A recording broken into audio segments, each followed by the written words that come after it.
No, please. Is that live? You were live. We're live. Hello, Yes. everybody. Check if that works. Perfect. Hello, testing, perfect. First off, I want to say welcome to East Providence, your city hall. It's always wonderful when we come together with different segments of our community to recognize what makes East Providence a great place, is our ability to make everyone feel welcome, to make everyone part of our community, and to work towards those goals. Today, we're honored to have with us our Secretary of State, Greg Amore. Thank you. An East Providence County, through and through. We also, we're going to be hearing from this wonderful young lady here to my left, Tina Gannett, who's the President and CEO of RAMP, which is Real Access Motivates Progress. And in a bit, we're going to also have Marin Flynn, who will be singing the national anthem for us. She's an actress and an advocate also for people with all different abilities. First, before I introduce Tina, I want to talk about her real quick. It's a remarkable story that, you know, not everyone knows the background. Tina suffered a spinal stroke in July of 2014. She was a fully able-bodied young woman involved in her own community at the time. But that left her paralyzed from the legs down. She then went on to survive four more strokes, and she survived cancer 4 times. During this time, she decided that she wanted to do more for people who have different abilities. She started this program called Real Access Motivates Progress, which is now located in at least 9 states. And she also became, and she is the former Miss Wheelchair Rhode Island, winner of USA Ambassador pageant. So that's incredible. During this time, she's created what's called Tina's Tables. We actually have one outside of City Hall, which is a table that is open to everybody of all abilities, and it makes everyone feel welcome coming in. And I think we'll be looking to buy some more, so we're looking at getting some more of those. She was appointed by President Joe Biden in July of 2023 to be part of the United States Access Board. It's an organization created to hold people and organizations accountable when it comes to ADA compliance, while also creating accessibility rules to bring to states, as well as the Architecture and Transportation Board, to assist with housing, transportation, and outdoor activities for those using disability aids. I know that behind the scenes, Tina and I are working on getting some of our local affordable housing developers to include fully accessible affordable housing designs in their homes. And we're actually working with SWAP, and hopefully we'll get there someday, to get some of those projects that they're building in the city to be fully accessible to all members of our community. So without further ado, I want to call on the Secretary of State to come up and say a few words, and then I'm going to call on Tina to come up. So Secretary of State. Thank you, Mayor. Thank you, Mayor, and I'll be brief. Tina is what all advocates should be, and that is fearless. She has no problem rolling into the governor's office and demanding not only a meeting but a response. And I appreciate that, and our office appreciates that, because Tina has made accessibility at the forefront of everything we do in the Business Services Department at the Rhode Island Department of State. In fact, recently we were together when you were unveiling your stickers that identify businesses as accessible. We partner with Tina to make sure that our business services folks are aware, so that they can relay to entrepreneurs and existing businesses that there are opportunities for them to make their place of business more accessible, and that Tina will guide them through this. This is not a calling out process. This is a welcoming process. The other thing that Tina does so well, and what makes her so effective, is she makes this real, because she reminds us all that there are tens of thousands of other abled Rhode Islanders who want to frequent your business, who want to spend their money, who want to make sure that the economy is flourishing, and that not all of these places, in fact, far too many of these places, are not welcoming, are not accessible. So we have made it a policy in our office based on our continuing conversations with Tina, that we won't even go to a grand opening unless that business is fully accessible. And I thank you for that. And I thank you for including us in this process. The mayor, thank you for the opportunity, and very good job once again of making sure that people know that East Providence is a welcoming place. Thank you. It gives me great pleasure, and it's an absolute honor to introduce this next speaker. But I do want to focus and say something about one of our guests here today. A young man who I had the pleasure of coaching in soccer. And it's a testament to having the spirit to fight. He was involved in a tragic accident where he has lost one of his legs. And he's a young man who, even when on a soccer pitch when he was playing, he never gave up. And sure enough, even through this tragedy and through this unforeseen accident, he's continued to fight, kept an upbeat spirit, and he's got a can-do attitude. So why is it important to have accessibility? Because you never know when something like this can affect you or a loved one out of the blue. There's no plan for it. It can just happen tomorrow.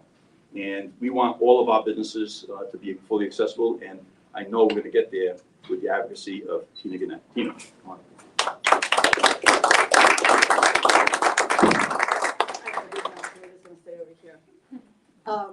Today's a monumentous day. We gather to raise the very first Disability Pride flag, and no better than East Providence. When I had this idea to do this, the mayor jumped up. He wanted to be the first to check out the tie. Gotta love it. He jumped up, so I am so glad that we are raising the very first Disability Pride flag right here in East Providence, because someday I will live in East Providence. I will live, not maybe, will. And I am just so honored to be part of this celebration. But let's get one thing straight. We're not just raising a flag, we're raising the bar. We're saying loud and clear that disability is not something to be ashamed of, but something to be proud of. We're proud of our resilience, our adaptability, and our creativity. We're proud of the unique perspective and contributions, and we're proud to be part of a community that's all about inclusion, accessibility, and equality. Disability Pride is not about inspiring non-disabled people with our stories of overcoming adversity. It's about recognizing the value and worth of disabled lives, just as they are. It's about acknowledging that disability is the largest minority in the world. Think about that. It doesn't discriminate across the board, and it's one of the only ones that anyone can join at any time. We're just a minority. We're the majority in waiting. We're not just seeking acceptance, we're demanding recognition. We're not just asking for inclusion, we're taking our rightful place. We're not just being proud, we're being unapologetically ourselves. It isn't an oxymoron for someone who is disabled and proud at the same time. Pride is not about being perfect. It's about being unapologetically yourself. And trust me, we've got a lot of pride of. From the wheelchair users who paid for accessibility to the neurodiverse individuals who bring initiative ideas to the table. We're a community that's about empowerment. So let's raise the flag high and proud and let the world know that we're here, we're visible, and we're unstoppable. Trust me, I am. Thank you, East Providence, Rhode Island, for embracing Disability Pride. Let's keep pushing the world for every individual can thrive regardless of their abilities. I want to leave you with my two favorite quotes. First, don't just sit there, make a difference. And second, if you can't stand up, stand out. Let's make a difference. Let's stand out together. Let's show the world what it means to be proud, loud, and disabled. I'm all three. Thank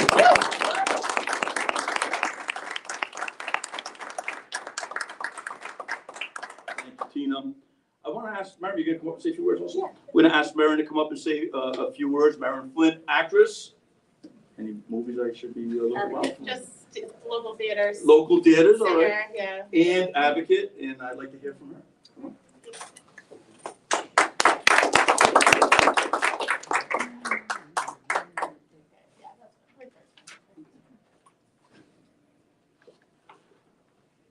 Good morning. It's an honor to be here in the city I originally lived in my younger part of my life. Today we gather to raise the Disability Pride flag, a symbol of our community's strength, resilience, and unity.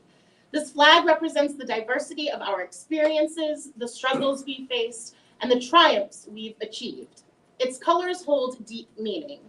The Black background mourns the disabled lives lost due to systemic barriers, neglect, and oppression. The red stripe represents physical disabilities, a reminder of the barriers we've broken and the accessibility we fought for. The gold stripe shines bright for cognitive and intellectual disabilities, celebrating the innovative minds and unique perspectives that enrich our community. The white stripe acknowledges non-visible and undiagnosed disabilities, a testament to the complexities of human experience. The blue stripe represents psychiatric disabilities, a symbol of the struggles and strengths that shape our mental health journeys. The green stripe honors sensory disabilities, a reminder of the diverse ways we perceive and interact with the world. By raising this flag, we declare our pride in who we are, our worth, and our contributions. We assert our right to inclusivity, accessibility, and equality. We celebrate our differences and our shared humanity. Thank you.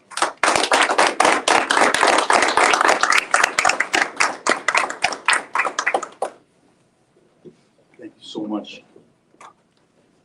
I now would like to read a proclamation that I will be presenting to Tina.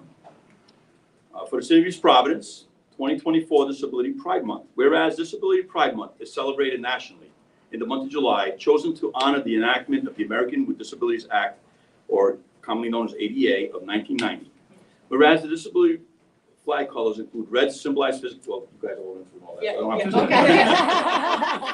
to okay. Whereas East Providence is proud to raise the disability flag in our community for the first time in partnership with our friends from the local nonprofit ramp, Real Access Motivates Progress. Whereas it is important to take time this month to reflect on the disability rights movement and the progress that has been made, as well as the additional progress that still needs to be done.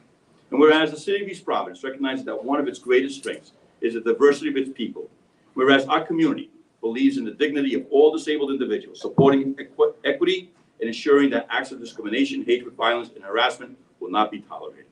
Whereas even in the face of the adversity, disabled individuals continue to persist through the efforts of the disabled community with the support of community agencies, businesses, and individual allies. Whereas the City of East Providence strives to lead in creating a community based on disability equity through its actions, laws, employees, and commissions. Whereas the disability community invites the residents of East Providence to join them during the month of July in celebrating the persistence and achievement of the community. Therefore, I, Mayor DeSilva, on behalf of the City of East Providence, do hereby proclaim July of 2024 as Disability Pride Month in the City of East Providence.